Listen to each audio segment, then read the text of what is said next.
Morning. How's everybody doing this morning? Hope you're doing good. We got another beautiful day here in Knox Vegas. We're down here in the bunker, and I'm lucky today. I got my #1 compadre with me, the professor, Ray Gore. So what we're going to do today is we talked about some, we always are having to spitball and think about ideas of things we can come up with.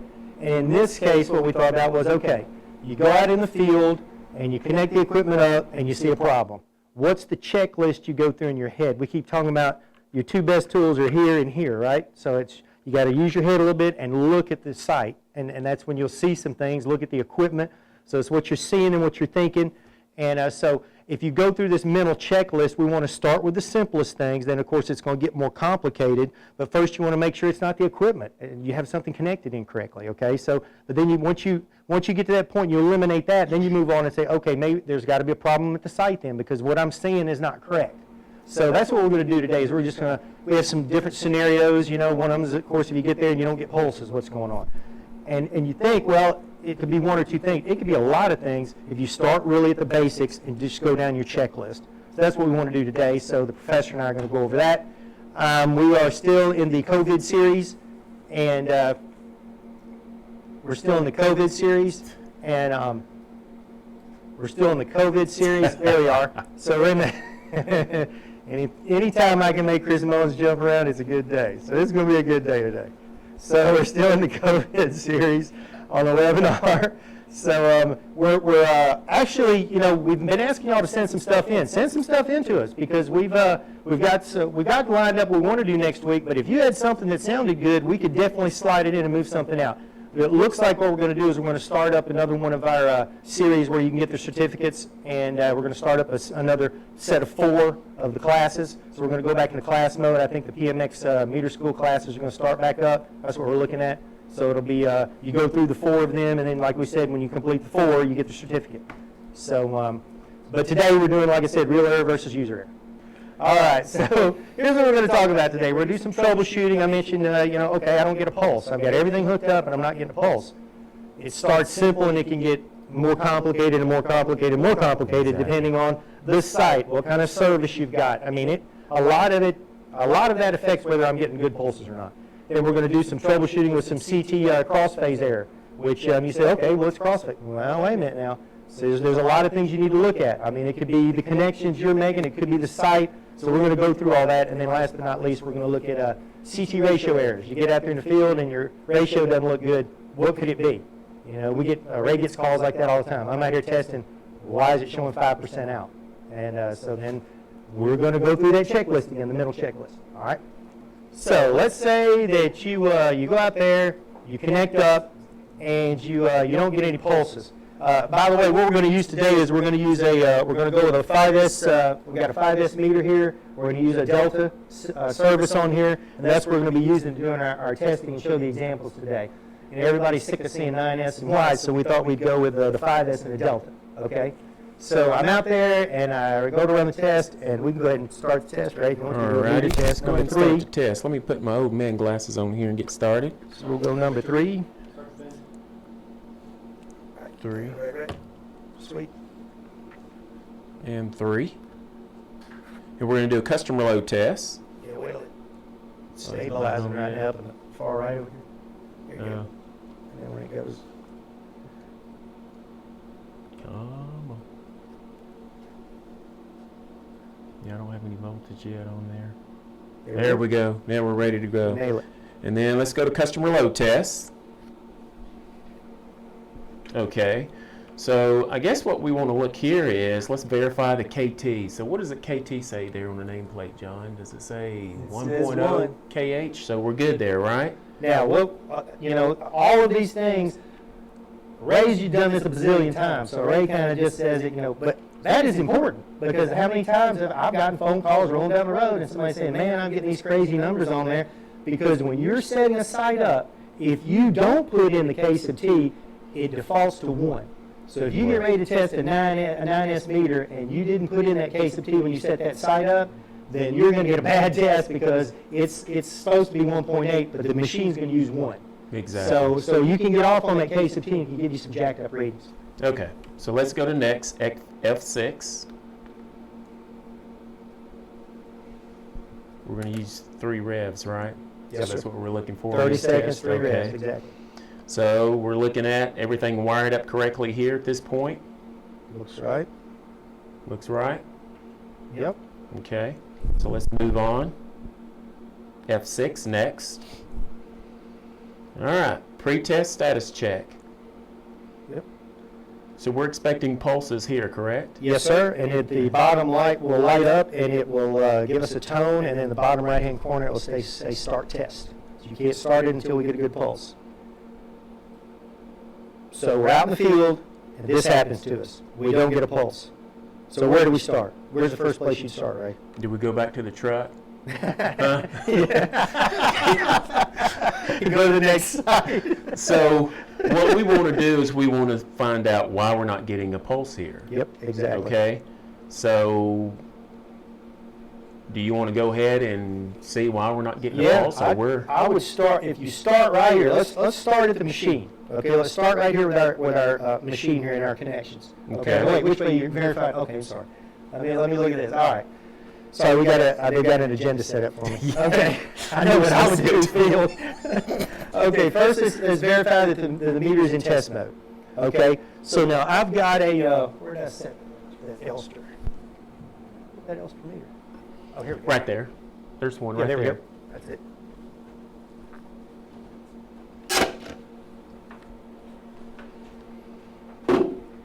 Okay, so for instance, on an Elster meter, okay, you've dealt with these Elster meters before. There's a little button that you can push in to put it in test mode. So the first time I was out there, and I'm trying to figure it out, and I didn't get pulses, I was like, okay, so that's what I did. I just read on the face of it and saw where I saw that button. It said test.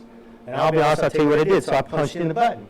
So now as I'm greening out there, doing it. So I'm out there, and it was taking me a while, and all of a sudden everything shut down, and I lost my pulses. And I was going, what happened?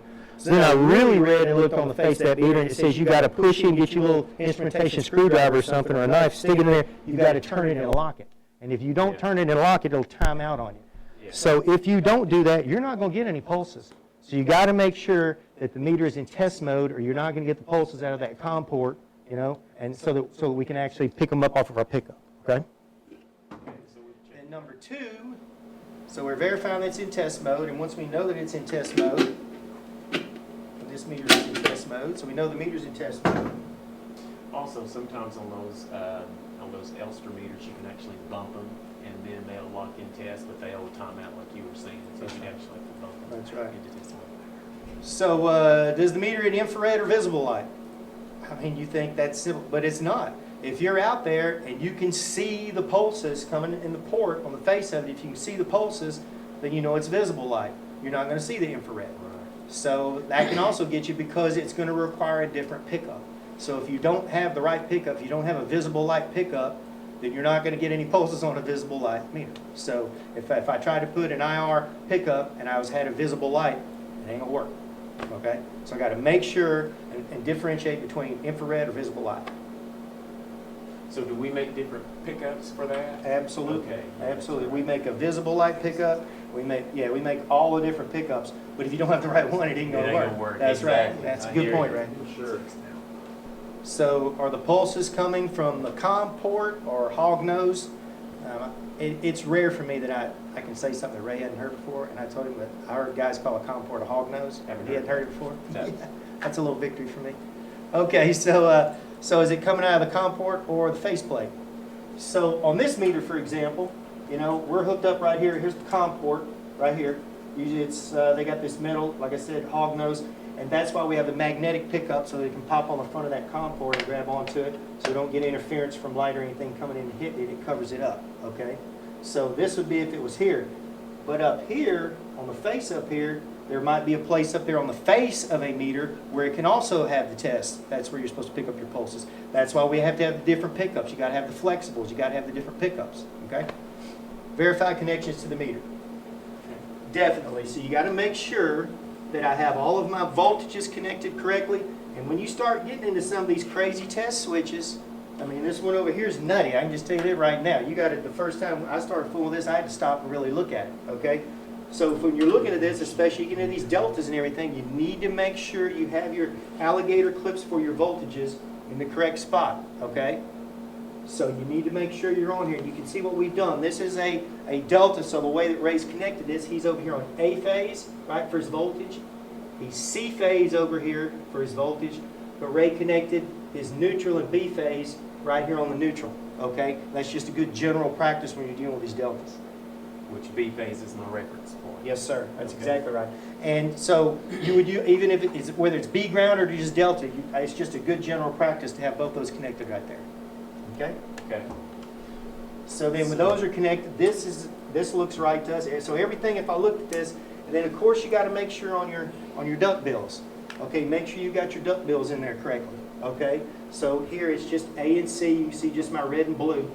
So all of my connections look okay. I've got my duct bills, it looks like where they're supposed to be. I've got my alligator clips, and I got my pickup on the COM port. Where does this go? So everything looks okay. So my connections to the meter look all right. But we still do not have pulses. So what's going on? So now, when we talked about those are connections at the meter, what about the connections from here? What about the Okay. connections from the Powermaster? So like I was starting to say, and I got ahead of myself, one of the things, I know it's simple, but what about this connector right here on the back where I connect in for my pickup on the back of this 3 series? Okay, so where you're making this connection, if you got gloves on and everything and where it's sitting behind some stuff, that's not an easy place to connect, is it? No. And Ray and I have dealt with folks, where we've gotten a call and they've said, yeah, we're not getting any pulses. And when we talked with them and asked them to just check that, that's where they found their problem was. It wasn't connected correctly at the back of here. So we've developed, and we've got this new standoff here that you can stand off so that you can make your connections out here. And we're going to be talking about this next week. This is what we're going to be doing the promo on is. So we've got this standoff now where it sits. I asked them to do it 8 inches off the machine so that now all your changes are out here, okay? So I don't care if you got gloves on or whatever. It's real easy to change pickups from here. Because you may go from a mag pickup to a flex pickup, depending on the meter, where those pulses are coming from, COM port versus the face. And it's a whole lot easier to change it out here than it is at the bottom there, Yeah, for sure. okay? For sure. Especially with gloves on, Yeah. all right? Okay, so, Gone through our list. yeah, we've gone through the list, and we still don't know why we're not getting them. So we do not have any pulses at all. Don't have any pulses. So Ray's got a trick he's going to show you when you're out in the field with his phone so that he could track and see, maybe find out where those pulses are coming from. Okay? So he's going to show you this So trick let's that you can see use in here. the field. If you're not sure whether, or if he can verify, am I getting a pulse and where is it coming from? So what I've done is I've got my phone here, and so I'm going to go to the camera mode, and then I'm going to go to video mode, and I'm going to hit start. And then once I do that, I'm just going to remove my pickup. Hope you guys can see this. And I'm going to hold my phone up where he had the output, the IR pickup place. And I don't see any light or anything in that port. So I'm going to go up to that port there. I don't see anything there.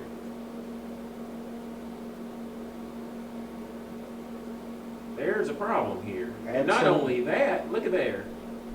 You see that, I guess that's like a worm gear, they call it? On the display, it's not moving.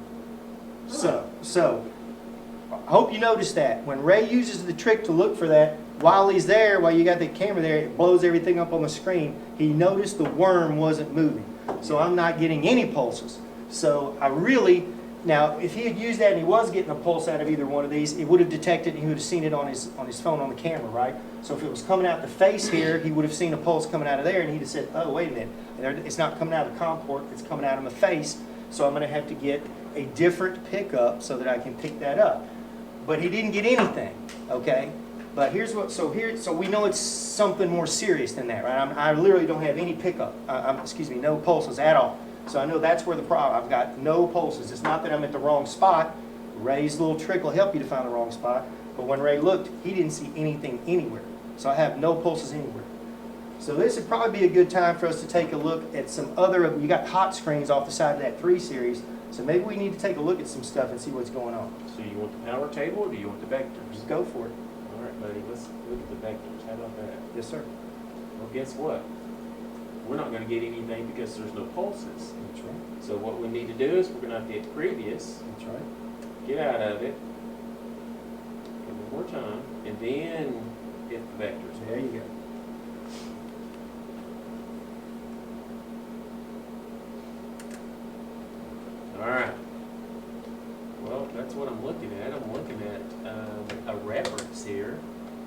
showing that I'm expecting 120 volts at 5 amps. And of course, you see our 30 degrees from A and 30 degrees on C. So that's what we're expecting. So let's go to here. Oh, wow. Got us a problem here, Tom. Yep, I'd say. Something doesn't look right. Just want to look at this. Okay. All right. So we have 2.4 amps on A, 2.5 on C. Voltage looks good. So everything's hooked up. But man, what's going on right here? It's 180 degrees out of phase, right? That's what it looks like to me, Rick. All right. So remember, when you're dealing with a delta service, you're dealing with two phases. If I have one of those phases that have been wired incorrectly or backwards, they're going to cancel one another out. So I'm going to end up with just what Ray has pointed out. Since I have this polarity reversal on one of my phases and it's canceling out the other, I'm ending up with just almost nothing, and that's just the balancing of the load. If they're exactly the same amount on the load, it'd be zero. If one of them that's going the wrong direction has a little bit more load on it than one going in the positive, you'll get a little bit of a negative. And if it's the other way, you'll get a little bit of a positive. But it's so small, you could be sitting waiting here all day to get a pulse. Okay? You want to hit the power table? Yes, sir. So we can verify what you were just talking about. Look at there. Bingo. Look. We've got, so this tells me I've got just slightly, and you can look at the numbers as Ray's pointed out, a slightly more going in the wrong direction. So I'm ending up with just a tiny bit of negative watts that I'm getting out of this. Okay? So system, we're looking at -4 watts. Yes, So it's exactly what you just explained. Yes, sir. So Okay. what this means is we definitely, all the evidence for what Ray's pointing out looks like we've got something wired the wrong direction. Okay, so it looks like we've got polarity reversal on one of our phases, so it's canceling each other out. Okay? Where do you want to go from here? What's our next step? Let's go ahead and run a, let's see, we could run a CT test if we wanted to. You don't want to run, no, let's don't run a CT test. You want to figure Oh, that's right. No, never mind. I can't run a So CT we've test. stopped. That's right. That's right. Yeah, okay. So I think we've pretty much covered that one. So everything right now points to the fact, right, that we've got something polarity reversed so that I'm getting a cancellation between my two phases A and C so that I'm not getting any pulses. Okay?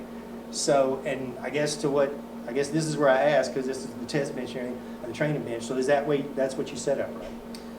Yes, so we set up an actual error. You guys correctly went through the list to determine if there was a problem with the equipment or the connection. You verified that wasn't true, and we did verify an actual problem at the site. Gotcha. Okay. So so now hopefully you guys, when you see no pulses, you can start as simple as the connection of the pickup at the back of here, or all the way to something like this where there's actually at the site a problem of polarity reversal and I've got my phases canceling one another out. So you can start as simple as, is my pickup plugged in? Is this in test mode? And you start simple and you get more and more. You sure don't want to pick up the phone and call the cavalry and say, we got a problem with this site, and somebody shows up and goes, well, hold on a minute, and then you go try it now. No, you don't want to do that. So go down the list, start simple, and then if it's not something simple, then take a look at the site. And evidently from what Ray saw, it's showing us that we've got a cancellation between our two phases. John, what if my load box was turned off and I tried this test? So let's say that I turned the 3 series on and did not turn on the load box. So I've gotten some calls on that. so I've got some calls on that. And what happens is if you do not turn on the load box with the 3 series, if you have a load box with it, you don't turn on the load box, you're getting jacked up tests. You'll get jacked up meter tests and jacked up CT tests. So make sure you reach back there and hit that silver button and turn it on, okay? And it's easy to forget, all right? Or sometimes you'll leave the site. Has this ever happened? You leave the site and forget to turn it off. Then you come back and go, man, how come my load box is dead? Well, it's because it's been running the whole time. So you got to make sure you turn it off and turn it on before you start and when you end the site, okay?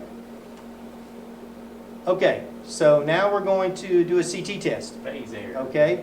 And we've got a CT test, so now Ray is going to run a CT test on the same site.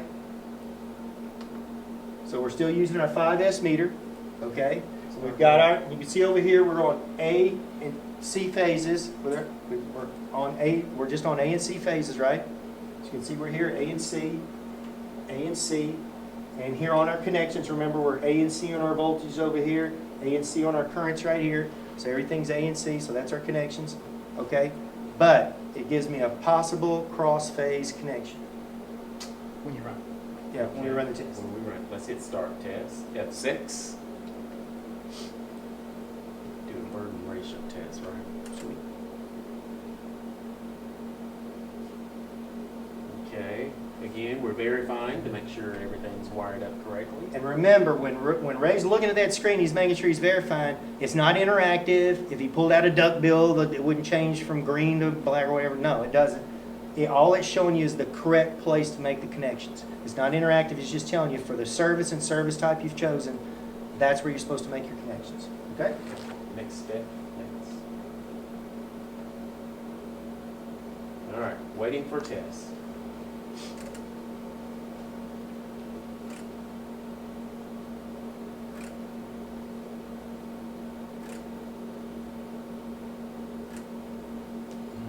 There's the screen. The Mullins is showing on there. So Possible possible cross phase. connection. So what, Ray, when you say a possible cross phase, what does that mean? Well, that's telling me that I have no continuity between the primary and secondary.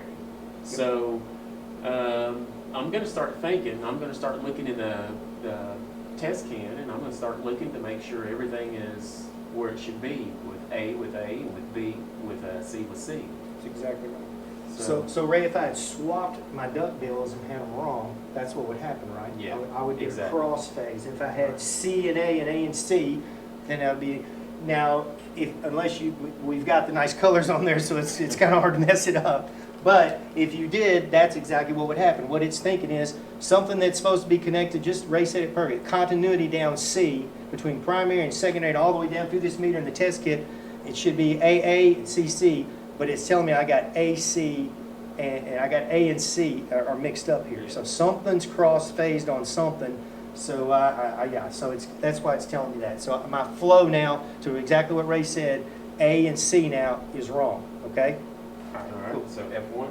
Yes, sir. So you can hit continue and test it anyway, even though you got the phase error. Okay? So you can go ahead and test it. Verifying my nameplate ratio too of 200 to 5. That's Even right. though it's failed, but I'm still going to look at my nameplate ratio. That's right. That's exactly right. So possible cross-phase connection there too. So it's telling me I have a possible cross-phase connection on when it tests A phase, and I got a possible cross-phase when it tests C phase. Okay? So what I've got is I'm detecting a phase error that's over 100 degrees from the CT under a test. Okay? So Ray's going to go ahead and run the test again. We're going to look at those numbers. Is that what we've got? Yes. That's exactly what we've got. How much do we have percent error on this, Ray? On percent error, we've got 0.50%. But the thing of it is the ratio error degrees is 119.875 degrees. So that's exactly what you stated there in the. And the numbers we generally think of, Ray, are, right, a cross phase is going to be 120 degrees out. Right. Polarity reversal is going to be 180 degrees out, Yeah. which both of them meet the criteria of what Mullins put in here, which is they're both over 100 degrees Exactly. out. Okay, so we got a problem there. All right? So verify the probe is connected to all conductors for the correct CT. Okay? Okay. So that's where we just want to make sure that we've got our probes up here on the right, which they are. I should have, remember from my diagram earlier that Ray showed us, it showed I should be on A and C on my primary, and I am on A and C on my primary. And I don't Okay. have anything rolled here. No, Does sir. that all look right? Yes, sir. So I've Okay. got B just sitting here, so B's, that's a great point too. You know, now, usually you'll leave these connected in the 3 series, but let's say for some reason you don't. You got to make sure you don't get a problem here, because that's an easy way to cross phase it, isn't it? To what Ray just said, it could even be this connection right here, where I'm connected from my probe adapter cable to my probes. If I cross one of those, I'm also going to get that same exact error message. Okay? That's a good point. Check for a wiring error from the primary of the CT, right? If someone, what would happen there, Ray? If they wired A to C, If they came in on A phase and wired it into my C phase CT. Again, you won't have the phase relationship again. Exactly right, that So- relationship. Yeah, so you will not have the relationship there. So if they miswire, if they come in with A phase and they wire it into that C phase conductor, CT, you're gonna get cross-phased, okay? All right. Verify the probe is not connected to an incorrect phase. And that's what we just did, Hmm. really. Okay, so when we look at it, we go, all right, wait a minute. So if you tape it, now remember, if you've ever had me come train at your place or you've ever seen me talk about this stuff at all, I always talk about why not put a piece of tape right here on this to give me some stress relief off of this wire going in that piece of plastic, but also a quick identification of my phase. So I got blue tape here, I got my red tape here. Ruh-roh, this is A phase and this is C phase. So that's exactly the problem here. I've got my C phase probe on A phase at the service, and I've got my A phase probe on C phase. So that is the problem. So just another reason to put that tape on there, not only to help you from here, but it's a quick identifier to tell you. Instead of tracing back all your cables, just make sure you put the right tape on, right? Yeah, for sure. Match up. It's not get your tape on the right. connector. But if the tape's right, then I know that's my problem, right? So I can change these. Oh, you've already run the test, so I can change these. Yeah.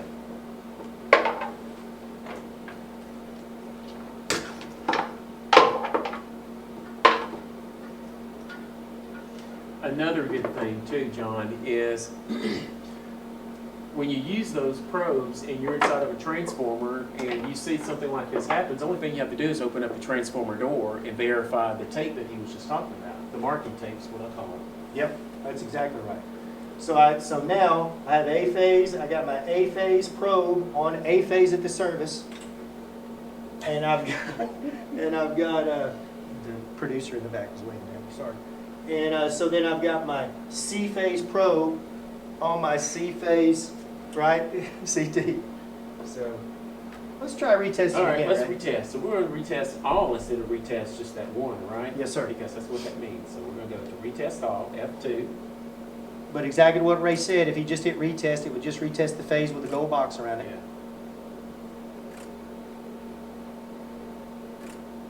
Of course, I could use my navigational errors here to go up and down. That's right. That looks better, doesn't it? All right. Now we're So- getting the green pass. Yeah, and we've got 103 primary amps with 2.570 secondary amps. Ratio error looks pretty good too, doesn't it? Looks good. 73%. You can live with that. Yeah. Ooh, what Uh-oh. happened there? 206, 3.45, and 0.162. So we got 3% error on C phase. Let's see if we can reposition that a little bit better there. Let's start clockwise. You turned it clockwise, right? Yep. Okay, let's try that. Let me retest here. Try. And if you use equipment out in the field, you know you have to do this sometimes, it's just the flexes. They are great in that they can wrap around things, but they're inherently not as accurate as we like. And also remember, they're most accurate dead center, and it gets worse as you go out. So it's a problem inherently for us to deal with them, but man, you can't take a real CT and wrap it around anything. So it's great and it's flexible for us in the field so we can get around stuff, but sometimes you got to play with them a little bit because of that, the factor of as you move out, it gets less accurate. Okay? Stray fields inside of a transformer. Bingo. Okay, so we got a pass there. We've got 102 amps there. So Cool. we look pretty good on both phases. And on the, if you look on the primary, both of them are pretty much equal almost. So it's a balanced phase. Nice. Balanced service, rather. Sweet. All right. Okay, good job, guys. So we're gonna move on to another test. Okay. So I know, Ray, you've run across this a lot, you know, when customers are out in the field and they get a error on their CT test. Would you say that's probably the number one question we get? Hey, I'm out in the field, Yes. getting this error. How can I going get on. this? How can I get it tested? As we were I kind of can't going test. through those, I think the majority of the ones that we found that have probably the most amount of troubleshooting can be this particular problem. Wouldn't you say? Yes, for sure. Okay. All right. So now we're going to do a we do another CT test? Yeah, All right. so again, we covered, just recap, we covered the meter pulses, how to Okay. troubleshoot meter pulses. We did a recovery on phase error. Now we're gonna go through troubleshooting a ratio error. Okay. Cool. So we're gonna do a ratio error. How about let's just go back out? You wanna do that, Will? Sure. You wanna do that? Just retest off. Let's go back out so we can. So do you wanna do a burden ratio test Sure. or just a ratio test? Now you can do a burden ratio test. Okay. So that is there, Yeah, right? that's cool. So if I wanted to do a ratio only or a burden only, I have that selection. That's there. exactly right. Good point. Yeah, okay, I'm gonna hit F6, start test.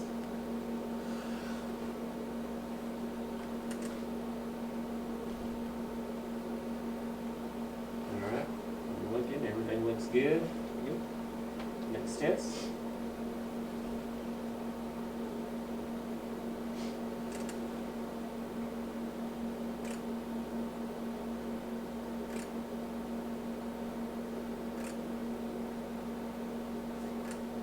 Pass.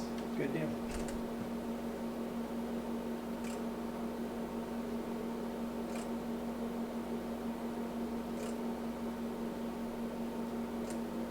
Fail. I'm showing 103 primary amps.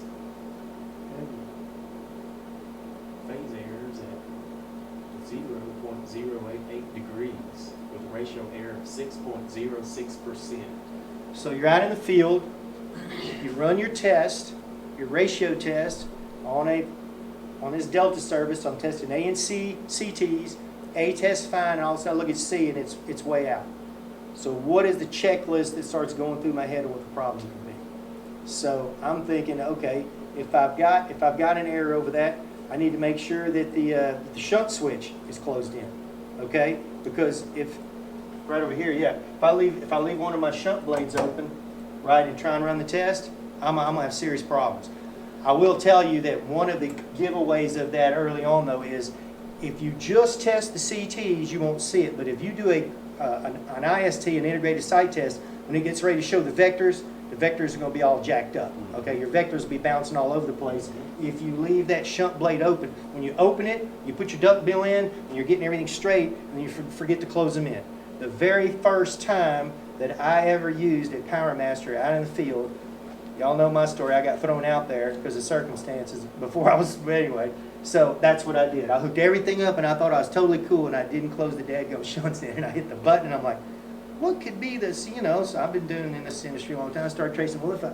It took him 5 seconds to figure this I'm like, out. Dad, gummit. I was talking to Ray and I went, and I closed them in. Of course, bing, everything looks great. But they'll be bouncing everywhere and then you close those blades in and bam! Yeah, it looks, yeah, it's something else. So make sure that the shunt blades are closed in. When you open them up to insert the duct bills, make sure you close them because if you don't complete the circuit, you got a problem. Okay. Verify the probe is connected to all primary conductors for the CT. So you're up in a pad mount transformer array. What could happen when you start reaching around those flexes? Yeah, it's cluttered. It's absolutely. It's cluttered, and the thing of it is sometimes it's to the point to where what I do in that situation is I kneel down below the bushings and I attach those probes, but it's cluttered and sometimes you have to wear long cuff gloves just to get the job done. Absolutely, because when you get up in there and there's all these wires everywhere and the more complicated they get, the easier it is to make this mistake. Not only can you not get all the conductors around that you need to get around, you can also grab some extras. They got control wires and other stuff running in there, and you don't want to grab extra stuff because it's going to throw your ratio off. Okay? So you might grab more. You want to make sure you grab just the conductors for that phase. Don't grab too little, don't grab too much. Okay? Verify the CT shunt bar not removed. That could never happen. Man. Yeah, I had a quick story on that one. We actually went to do some testing for someone, and anyway, we'll leave all The that. bypasses closed. They had closed in. shunts. They had shunt bars. When we went and tested, we were going to go test for them. You know, we do testing now for people, so we are a testing service now. We go test for people. So we went over to do testing for them, and we kept running into these problems, and realized and discovered that the shunt bars were still there. When it turned out, a contractor had come in, done some work for them. and it wasn't good. Anyway, they went ahead and bought a test kit so they could do their own testing because it was bad. So this contractor come in and he left the shunts in on all these sites. So it can happen. And here's the crazy part that I love about this industry is, as long as something's coming through there, no one's going to jump up and down. There's nothing in that on that dadgum computer program that's telling them, man, that big factory right there, the bill should be higher than that. If it was installed that way and it's been incorrect the whole time, it's looking for a spike. Remember, we've talked about that. So if it just keeps sitting there running, but dadgum, I'm looking at this big factory and they pay $200 a month. I mean, I know that's crazy, but it happens. I mean, it happens. As long as something's leaking through and they're getting something, the alarms don't go off. That's exactly right. When we talk about the shunt bar, can you point to me where the shunt bar would be? Yep. Thank you. I just realized I don't have my gloves on. That's not good. There it is. I was there pointing with a bare hand. I got gloves in my bag right here. Dude. Anyway. Okay, it's up there. That's for the bloopers. Remember I was talking about? Oh yeah, we need to do bloopers. Yeah, we need to do bloopers. That'd be a good blooper. Yeah, stick my hand up in there. I got my gloves right here. Anyway, let me go ahead and point it back again. And also check your bypasses. Absolutely. So it would be right here, between here, okay? My bar would be, and most of them are you twist them and get them out of the way in the center. They're connected across, okay, across here, across the two terminals. And most of them are you just turn them and lock them back down and get them out of the way. And then if you need to put them back in, you just rotate them back in. They have different types, but that's one general concept. If using the HighVolt probe, verify the probe is turned on. Man, I've done that. I can tell you how many times. Get it all the way up there and then find out, see dashes That's on the right. receiver. Or you got to go under the neutral. Are we talking a little bit about this more on a separate thing, or do you want to talk about all this now? Talk about all you want to know. All right, we'll talk about it now. Okay, I'll let Ray hold Yes, that, sir. and I'll hold this. So I've got the transmitter and receiver, right? Yes. So, and we've talked about this. There's several things about these you got to keep in mind with these things, okay, on these HighVolt probes. Remember, we've talked about if I turn it on down here, once the fiber is connected, then they can talk together, okay? That can be a problem. Ray brought up when we were talking about this earlier, a great point is if you get messed around with this stuff and you kink and mess up that this fiber optic, they're not going to talk to each other, okay? So you got to be careful. You got it laid all around out their substation. It's laid out through all that gravel. Be careful where you're walking, because if you jack this up, the two won't talk to each other anymore. The transmitter and receiver will not communicate. So right now I've got my connections here, and remember, check those fiber connections because they're a pain in the neck, but that's fiber, man. That's what you got to deal with. So make sure you get them on there all the way. You're going to think they're on there and they're not. So make sure that can be a first one to check if they're not talking. Make sure your fiber connection's good. And make sure it could be an issue with the fiber. Look at the fiber, make sure there's not a kink in it. Because what should happen is when I turn my base on, I get my 3 dashes. We talked about this just last week on the when we were talking about the HighVolt Volt probe. So and I remember Chris mentioned it's the same concept between the volt probe and the current probe. So it is. I'm getting my 3 dashes like we talked about before, right? And then Ray's going to hit the button up there. When Ray hits the button, in this case, it's a little bit different on this HighVolt current probe. You're going to get a decimal point and a 0. When Ray hits the button again, the decimal point goes away. Boom. So the decimal point goes away, and now I just got my 0. Remember, we talked about the longest duration time before it's going to turn everything off and save my batteries. That gives me my longest duration time span if I take that decimal point away. So it's the same concept as we did with the HighVolt Volt probe.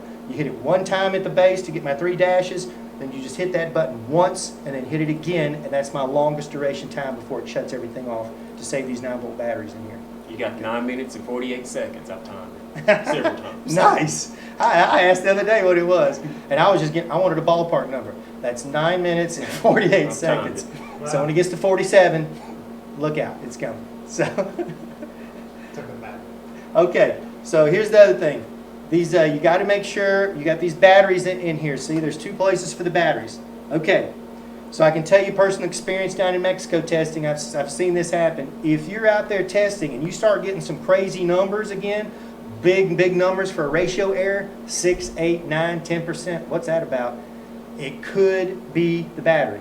If that 9-volt battery gets 8.8 and below, you're going to start getting shaky. And I'm telling you right now, if it gets below 8.8, you're going to have problems. I've even had it right there at 8.8 with some problems.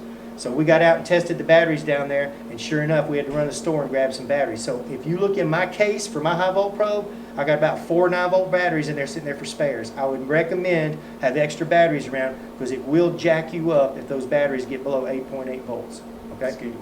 Good. Yep. For sure. And Take a lot of phone calls.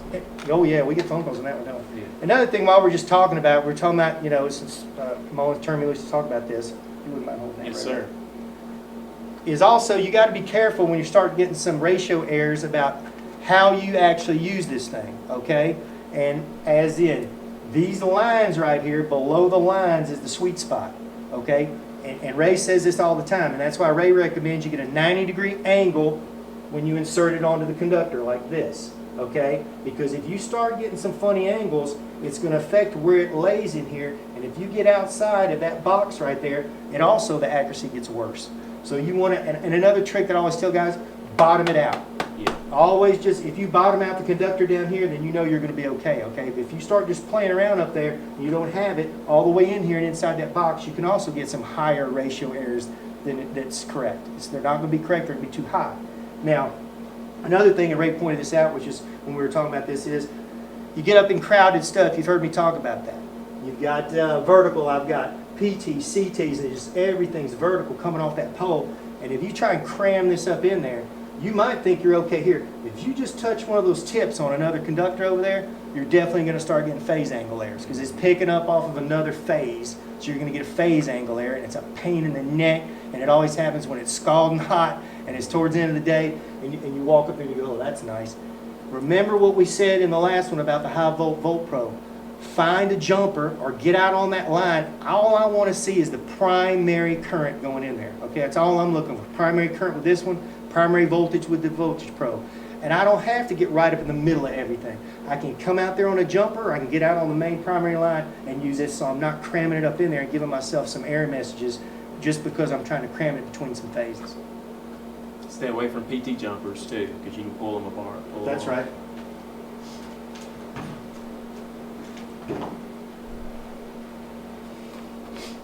Okay. Ray brought this up, and this one's an irritator, man. You get out there and you forgot to turn on your load box, and you're getting jacked up numbers. Like, what could this be? Yeah, and that one's a little bit harder to figure out. You normally figure it out when you go to the next site and you get ready to turn it on. You realize, oh man, I didn't turn it on the last one, or it's already on. And be careful you don't do that. That little silver button, man, you'll leave that sucker turned on. You'll turn off your 3, box her up, and head on down the road. Next thing you know, that load box has been on the whole time. You're wondering, I wonder why it ran down so much faster than the other. So. And two, you might want to check actually the battery voltage at the top. It'll actually tell you like the battery for the 3302 and the battery for the 335. So if those voltage indicators are up there, you should be okay. That's a great point. That it shows you at the top 335 load box. It gives you the percentage of the battery, and on the 3302, which is just the test kit itself, then it also gives you the percentage. Okay, so if either one of those, and just as a little sidebar, if for some reason, it shouldn't happen, but it could happen, if my serial cable, the connection between the two, for the two of them to talk, somehow gets disconnected, you'll only see at the top a 3 series. You only see the 3302 battery. If you don't see them both up there, they're not talking, and that could be another problem, is your serial connections come undone for some reason. And think about this, when I was first out there doing it, I was showing people 3s, and I was showing people 3s with the load box, so I would leave that thing. I wouldn't screw in my serial connector because I'd had to unscrew it every time. And it actually, I had to watch it one time. It came loose enough that I looked at the top of the screen, and it didn't show both of them. It just showed my 3302. Okay, so if it comes loose, they're not talking, and you're going to have problems. Okay? Last one. Was it? Last one. Cool. Last one. So tell me what's going on. Oh, on this one? You got one going on? Oh. Yeah, remember we had one that Oh, yeah. phase I'm errors, sorry. Yeah, we still haven't figured it out. 6%. So one thing we have done, we've gone through a list and verified that all our connections are right, everything seems to be right. So we think the equipment's okay. So what's going on? So what you would do is, Chris has brought up a great point. So I'm looking here, and as far as the equipment and its connections to the meter site right here, everything looks correct, but I get a pass on A and a fail on C. For some reason, my ratio error is up high. So why is that happening? Remember the two best tools you got, this and these, right? So that's a time when you go up and you examine the site and you take a look at what's going on up there. Because what's going on C-phase? Maybe I've had a lightning strike. Maybe I've had something's going on up there. So I go up there and I look. And if you look right here, we've got some theft going on. We got some theft going on here. Somebody's wrapped some wires through here, right? I'm the bandit this time. So I wrapped it a minute ago. That's what I was doing when I was off camera. I was over here putting these wires through here. Someone has wrapped wires through that CT, and you can see what happened is the ratio error went up to 6% on it. Okay, and I think we did this in a previous webinar that I ran it through there just to show you that. But that's what the problem is. So if I look at the connections and the connections in my equipment all looks right, both here and here.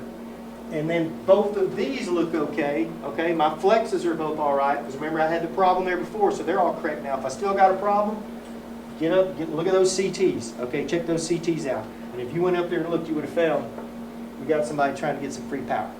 Okay.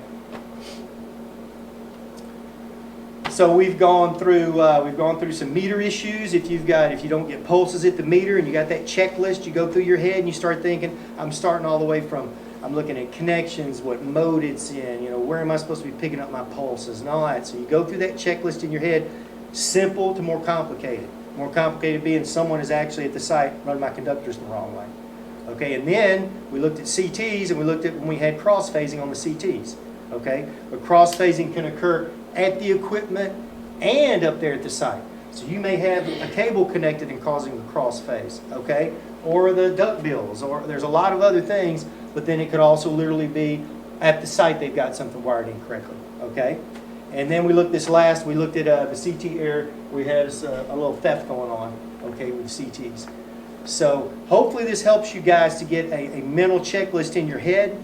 And of course you can get all this stuff on the site if you wanted to put a little thing that you could carry around with you to kind of go through. So you can get all this stuff because Jared puts everything out there on the website for you. So you could look at that and maybe put a little list together. But hopefully we've pointed out a couple of things you didn't normally look at.